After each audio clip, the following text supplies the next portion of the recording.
Bismillahirrahmanirrahim. Assalamualaikum warahmatullahi wabarakatuh.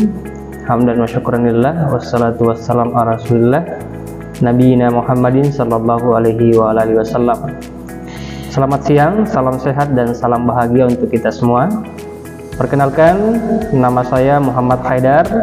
Saya merupakan salah satu dosen tetap di Universitas Megarizky, tepatnya pada program studi pendidikan guru sekolah dasar dengan nomor induk dosen nasional 0908118901. Adapun mata kuliah yang saya ampu adalah mata kuliah Bahasa Indonesia dengan bobot 2 SKS pada semester ganjil.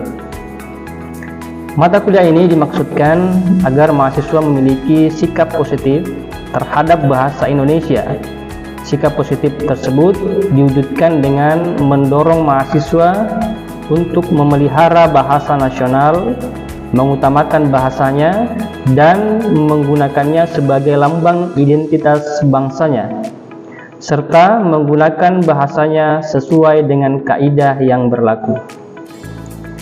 Adapun capaian pembelajaran mata kuliah Bahasa Indonesia, yakni pada aspek sikap, mahasiswa diharapkan mampu, pertama, bertawakal kepada Tuhan Yang Maha Esa dan mampu menunjukkan sikap religius. Yang kedua, menjunjung tinggi nilai kemanusiaan dan menjalankan tugas berdasarkan agama, moral, dan etika. Yang ketiga, memiliki kepekaan sosial atas berbagai problem keberagaman di Indonesia dan memiliki alternatif solusi dalam mengatasi permasalahan SARA. Pada aspek keterampilan umum, mahasiswa diharapkan mampu, pertama, mahasiswa memiliki kemampuan berbahasa, yaitu kemampuan berbahasa Indonesia yang baik dan benar, baik secara tertulis maupun secara lisan. Yang kedua, kemampuan berbahasa Indonesia dengan baik dan benar yang diperlukan untuk penulisan karya tulis ilmiah seperti makalah, laporan praktik, latihan akademik, skripsi, dan lain-lain. Yang ketiga, mampu menghargai perbedaan dan dapat hidup bersama dan menerima perbedaan secara dewasa dan bijak.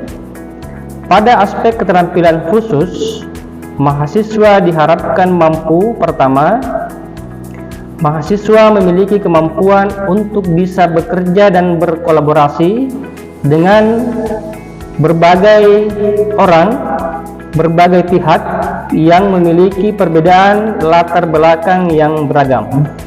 Kedua, mampu merancang metode dan media untuk mata kuliah Bahasa Indonesia. Dari hasil pembelajaran, mahasiswa diharapkan mampu, pertama, menjelaskan orientasi perkuliahan dan deskripsi mata kuliah. Yang kedua, menjelaskan sejarah, kedudukan, dan fungsi bahasa Indonesia. Yang ketiga, menjelaskan ciri-ciri bahasa Indonesia, ragam ilmiah, serta mewujudkannya dalam berbahasa. Yang keempat, menjelaskan kaidah ejaan bahasa Indonesia. Yang kelima, memahami kata baku dan istilah dalam bahasa Indonesia. Yang keenam, memahami kalimat efektif. Yang ketujuh, memahami paragraf. Yang kedelapan, menganalisis penalaran. Yang kesembilan, menganalisis diksi. Yang kesepuluh, menganalisis kata. Dan yang kesebelas, menganalisis karya ilmiah. Adapun kajian materi pembelajaran mata kuliah Bahasa Indonesia, yakni yang pertama, sejarah, kedudukan, dan fungsi bahasa Indonesia. Yang kedua, ciri-ciri bahasa Indonesia, ragam ilmiah, serta mewujudkannya dalam berbahasa. Yang ketiga, ejaan bahasa Indonesia. Yang keempat, kata baku dan istilah dalam bahasa Indonesia. Yang kelima, kalimat yang efektif. Yang keenam, paragraf. Yang ketujuh, penalaran. Yang kedelapan, diksi. Yang kesembilan, kata. Dan yang kesepuluh, karya ilmiah. Adapun sistem pembelajaran yang saya terapkan, pertama, melakukan perkenalan agar membangun keakraban antar dosen dan mahasiswa. Kedua, saya melakukan brainstorming dengan harapan bisa menciptakan lingkungan yang terbuka dan adil yang mendorong setiap mahasiswa untuk berperan aktif. Selanjutnya, saya membahas kontrak perkuliahan yang mana pada hal ini membahas pertama, deskripsi mata kuliah. Yang kedua, capaian pembelajaran yang menjelaskan tujuan instruksional umum dan tujuan instruksional khusus mata kuliah. Yang ketiga, mendeskripsikan peta kompetensi mata kuliah. Hal ini membahas tentang materi dari pertemuan pertama sampai pertemuan terakhir. Yang keempat, strategi pembelajaran. Ini membahas tentang teknis dan strategi pembelajaran selama perkuliahan. Yang kelima, materi pembelajaran. Ini menjelaskan materi apa saja yang akan dipelajari selama berlangsungnya perkuliahan pada semester berjalan. Yang keenam, buku sumber. Hal ini membahas buku teks yang menjadi rujukan. Pada mata kuliah Bahasa Indonesia ini, saya menggunakan setidaknya buku rujukan, yakni yang pertama, buku dari Ibu Sherly Lestari yang diterbitkan pada tahun 2022 dengan judul Bahasa Indonesia untuk Perguruan Tinggi, diterbitkan di Purbalingga, Eureka Media Perkasa. Yang kedua, Sukirman Nurjan dan kawan-kawan yang diterbitkan tahun 2016, Bahasa Indonesia untuk Perguruan Tinggi, diterbitkan di Makassar, penerbit Aksara Timur. Dan yang terakhir, ada yang saya sendiri terbitkan bersama dengan rekan Pak Syam pada tahun 2022, berjudul Pembelajaran Bahasa Indonesia Inovatif, yang diterbitkan di Yogyakarta oleh penerbit Samudra Biru. Yang ketujuh, adapun asesmen perkuliahan. Pada aspek ini saya mengaplikasikan dua aspek penilaian. Yang pertama, aspek pengetahuan yang diperoleh dari nilai kuis, tugas individu atau kelompok, dan dari nilai ujian tengah semester dan ujian akhir semester. Aspek yang kedua adalah aspek sikap, yang di dalamnya memuat nilai akan kehadiran berdasarkan absensi, keaktifan mahasiswa, dan kerapian dalam berpakaian. Selain itu, pada kontrak perkuliahan ini juga membahas aspek-aspek yang tidak termuat dalam naskah kontrak perkuliahan, seperti batas toleransi keterlambatan, aturan dalam berpakaian, dan yang lainnya. Pada awal atau akhir perkuliahan, saya biasanya kembali memotivasi mahasiswa dengan memberikan nasihat atau pesan-pesan moral yang saya dan mahasiswa sebut dengan istilah kata-kata hari ini. Ini selanjutnya saya memberikan kesempatan kepada mahasiswa untuk menyampaikan kata-kata terbaiknya secara bergiliran. Selanjutnya, saya akan menampilkan proses pembelajaran saya di kelas dengan mata kuliah Bahasa Indonesia secara luring. Selamat menyaksikan. Baik, bismillahirrahmanirrahim. Assalamualaikum warahmatullahi wabarakatuh. Waalaikumsalam warahmatullahi wabarakatuh. Hamdan wa syukranillah, wassalatu wassalamu ala rasulillah. Anda sekalian saya banggakan, alhamdulillah kembali kita dipertemukan dalam keadaan sehat walafiat, ya. Hari ini kita kembali dalam rangka perkuliahan, ya, mata kuliah Bahasa Indonesia, yang mana pada hari ini merupakan pertemuan kedua kita setelah kontrak perkuliahan sebelumnya, yang hari ini kita akan membahas tentang sejarah, kedudukan, dan fungsi bahasa Indonesia. Namun sebelumnya, Saya mohon kesediaannya, ketua tingkat silakan berdiri, Bunda, untuk memimpin doa. Baik, sebelum kita memulai pelajaran hari ini, alangkah baiknya kita berbaca doa menurut keyakinan masing-masing. Doa dimulai.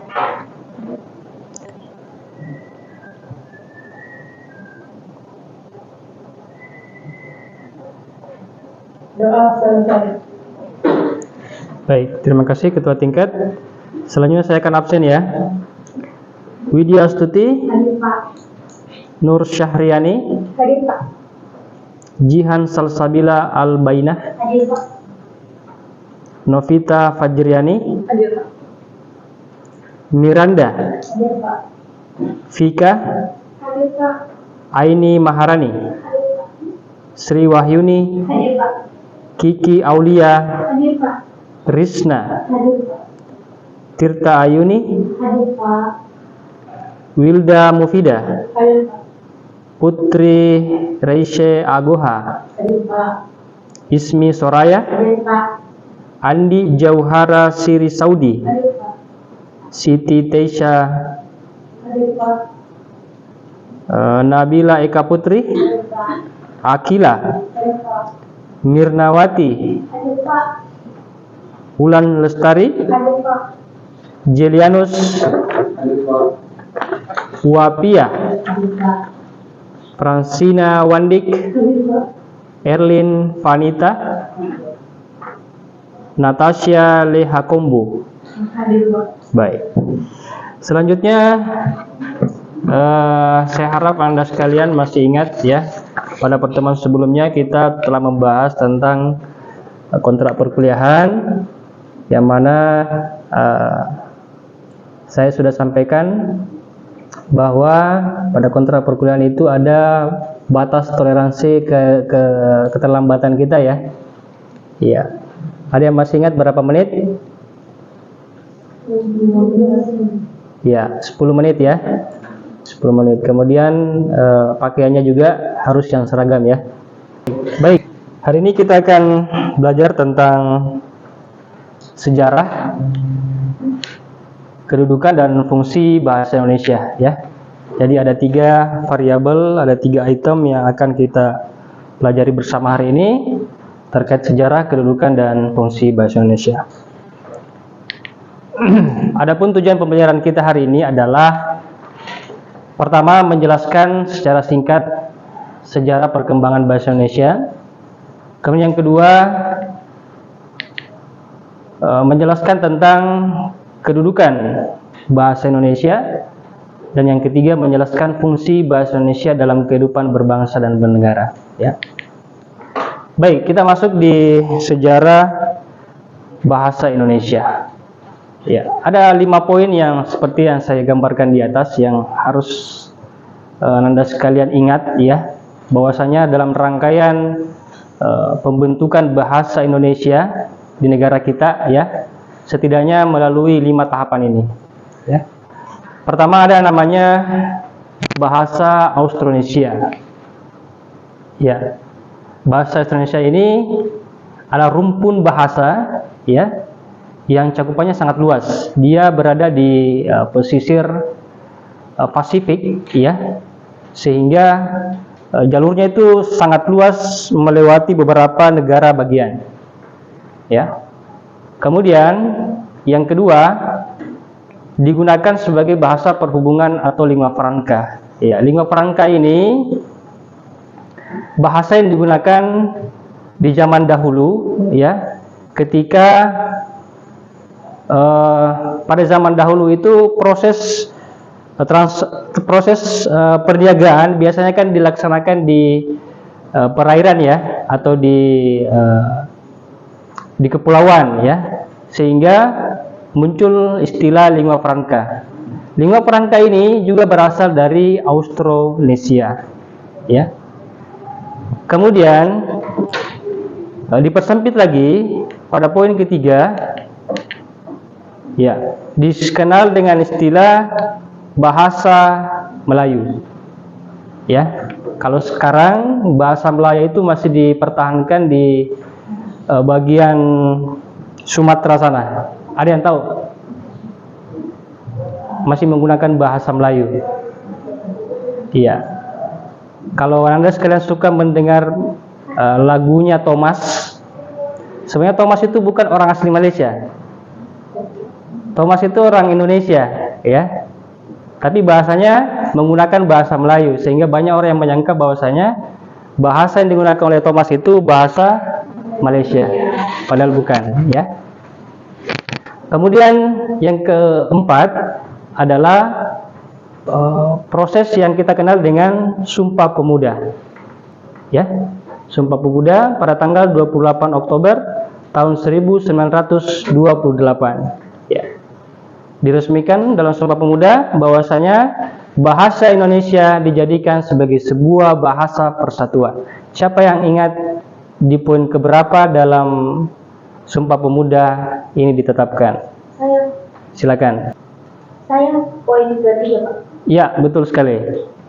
Kemudian yang terakhir ada peresmian yang dilaksanakan atau dilakukan pada tanggal 18 Agustus tahun 1945. Ini sehari setelah kita kemerdekaan, ya. Iya.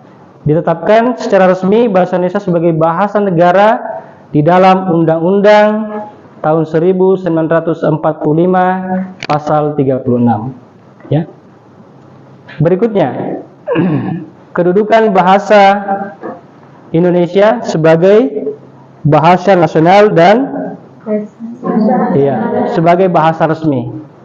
Yang pertama, sebagai bahasa nasional, bahasa Indonesia dikenal juga sebagai simbol identitas nasional, ya. Jadi bahasa Indonesia mempunyai simbol identitas nasional. Kemudian yang kedua adalah alat pemersatu berbagai suku bangsa. Kita mengenal di negara kita Indonesia ini punya banyak suku bangsa, ya. Sehingga kita butuh satu alat atau satu bahasa sehingga bisa menghubungkan semua suku bangsa tersebut, ya.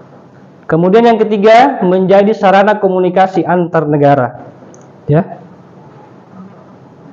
Adapun kedudukannya sebagai bahasa negara atau bahasa resmi, yang pertama, bahasa ya resmi dalam administrasi pemerintahan, ya. Jadi dalam surat menyurat, semisal dalam kantor-kantor, ya, Pemda biasanya menggunakan bahasa Indonesia. Kemudian berikutnya bahasa pengantar dalam pendidikan, ya, seperti yang kita alami sekarang, ya, bahwasanya bahasa yang kita gunakan adalah bahasa pemersatu bahasa Indonesia. Kemudian bahasa resmi dalam perundang-undangan dan lembaga negara, ya. Ini hampir sama dengan poin yang pertama, bahwasanya bahasa Indonesia itu digunakan dalam administrasi pemerintahan, perundang-undangan dan lembaga negara, ya. Kemudian berikutnya, fungsi bahasa Indonesia. Saya mencatat ada setidaknya 5 poin yang menjadi fungsi dari bahasa Indonesia itu sendiri. Yang pertama ada fungsi komunikatif, ya.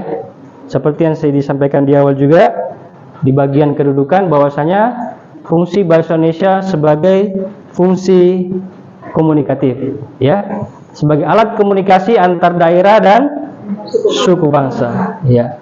Kalau kita tidak menggunakan bahasa pemersatu, maka akan terjadi, ya, kerancuan, ya, atau mungkin hal-hal yang menjadikannya miskomunikasi, terjadinya kesalahpahaman, sehingga butuh sebuah bahasa yang menjadi bahasa pemersatu.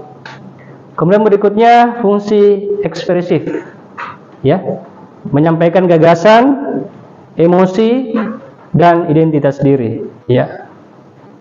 Kemudian yang ketiga, fungsi normatif, ya, yakni penyampaian informasi melalui buku, media atau internet, ya. Alhamdulillah sekarang kita dibekali dengan internet, di mana penyelesaian bahasa itu dilakukan, ya. Indonesia sebagai konsumen, ya, alhamdulillah sekarang sudah banyak pembaharuan atau penyatuan, ya, atau pengkondisian bahasa sehingga itu diserap ke dalam bahasa Indonesia. Kemudian yang keempat, fungsi integratif, ya, atau mempererat persatuan dan kesatuan bangsa. Kemudian terakhir ada fungsi edukatif, ya. Jadi setidaknya ada 5 poin yang menjadi fungsi dari bahasa Indonesia itu sendiri, ya. Berikutnya, sebagai kesimpulan dari 3 aspek yang menjadi item, menjadi poin pembelajaran kita hari ini. Yang pertama, bahwa bahasa Indonesia harus kita kenal, harus kita pahami sebagai lambang jati diri bangsa. Yang kedua, warga negara wajib menjunjung tinggi bahasa nasional, ya. Ini sebagai sikap positif. Jadi poin kedua itu adalah sikap positif sebagai warga negara wajib untuk menjunjung tinggi bahasa Indonesia sebagai bahasa nasional. Kemudian yang ketiga, ya tentu sebagai harapan kita, mari kita gunakan bahasa Indonesia yang baik dan benar, ya. Baik, berikutnya saya ingin bertanya. Pada poin kedua atau item kedua yang menjelaskan tentang kedudukan bahasa Indonesia, ada yang bisa bantu menjawab atau yang bisa menjawab apa kedudukan dari bahasa Indonesia? Siapa? Ya, silakan Iro. Yang pertama itu sebagai bahasa nasional dan yang kedua itu sebagai bahasa negara. Betul sekali. Ya. Kita beri aplaus dulu untuk Iro. Berikutnya saya butuh satu penanya dari mahasiswa. Mungkin ada yang mau ditanyakan terkait materi yang saya ajarkan tadi. Saya. Ya, silakan Tirta. Pertanyaan. Terima kasih Pak. Pertanyaan saya itu seperti apakah hubungan bahasa Indonesia dalam bahasa Melayu? Baik. Jadi hubungan bahasa Indonesia dengan bahasa Melayu saya ibaratkan seperti ibu dan anak, ya. Jadi bahasa Indonesia, bahasa Melayu adalah induk dari bahasa Indonesia. Bisa disebut juga atau diistilahkan yang lain, bahasa Melayu adalah asal muasal dari terbentuknya bahasa Indonesia. Jadi kurang lebih seperti itu gambarannya, ya. Oke, saya kira pertemuan hari ini cukup, ya. Mudah-mudahan bisa berkesan buat Anda sekalian, terkhusus dari 3 pokok bahasan yang kita bahas singkat hari ini, ya. Yang pertama tentang sejarah bahasa Indonesia, kemudian yang kedua kedudukan bahasa Indonesia, dan yang ketiga ada fungsi bahasa Indonesia. Ya. Seperti biasa, seperti yang saya sampaikan di pertemuan awal, bahwasanya kita akan tutup dengan mendengarkan pesan-pesan moral, ya, atau kata-kata terbaik yang akan disampaikan oleh mahasiswa. Ya, siapa yang bersedia hari ini? Saya Pak. Ya, ketua tingkat, ya, secara bergiliran. Ya, silakan ketua tingkat dulu berdiri. Baik, kata-kata hari ini, jika kamu tidak sanggup untuk menahan lelahnya pembelajaran, maka kamu harus sanggup untuk menahan pedihnya kebodohan. Ya, super sekali. Berikutnya, ya. Baik, kata-kata hari ini, sehingga apapun perjalanan yang kita lalui bersama, ujungnya pasti akan ada perpisahan. Ya, terima kasih. Baik, jadi demikianlah pemaparan singkat terkait materi yang saya sampaikan hari ini. Mudah-mudahan bisa berkesan, ya, dan memberikan pengalaman dan ilmu yang baru untuk menambah wawasan Anda sekalian. Kemudian berikutnya izinkan saya menyampaikan motivasi sebagai penutup dari pembelajaran kita hari ini, bahwa tidak semua yang kita harapkan mungkin tidak terjadi, ya. Kita butuh kesabaran dan usaha yang lebih dari seperti biasanya untuk mendapatkan hasil yang kita inginkan, ya. Jadi perlu ada usaha ekstra untuk kita lakukan untuk mendapatkan apa yang kita inginkan. Kemudian saya berpesan untuk pertemuan berikutnya, ya, mudah-mudahan kita semua sehat dan kita bisa mengikuti perkuliahan ini seterusnya sampai pada akhir perkuliahan, ya, pada pertemuan ke-16. Terkait tugasnya nanti akan disampaikan, ya. Saya akan berkomunikasi dengan ketua tingkat seperti apa teknisnya.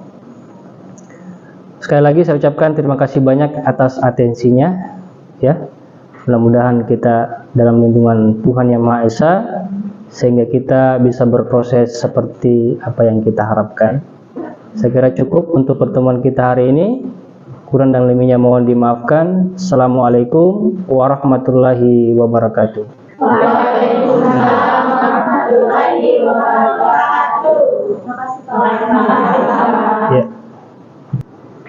Demikianlah video pembelajaran ini saya persembahkan dalam unjuk karya PDD UKTPT. Semoga bermanfaat untuk diri pribadi dosen, mahasiswa, tim penilai dan umumnya masyarakat luas. Akhirnya saya tutup video ini dengan ucapan alhamdulillahirabbil alamin. Wassalamualaikum warahmatullahi wabarakatuh.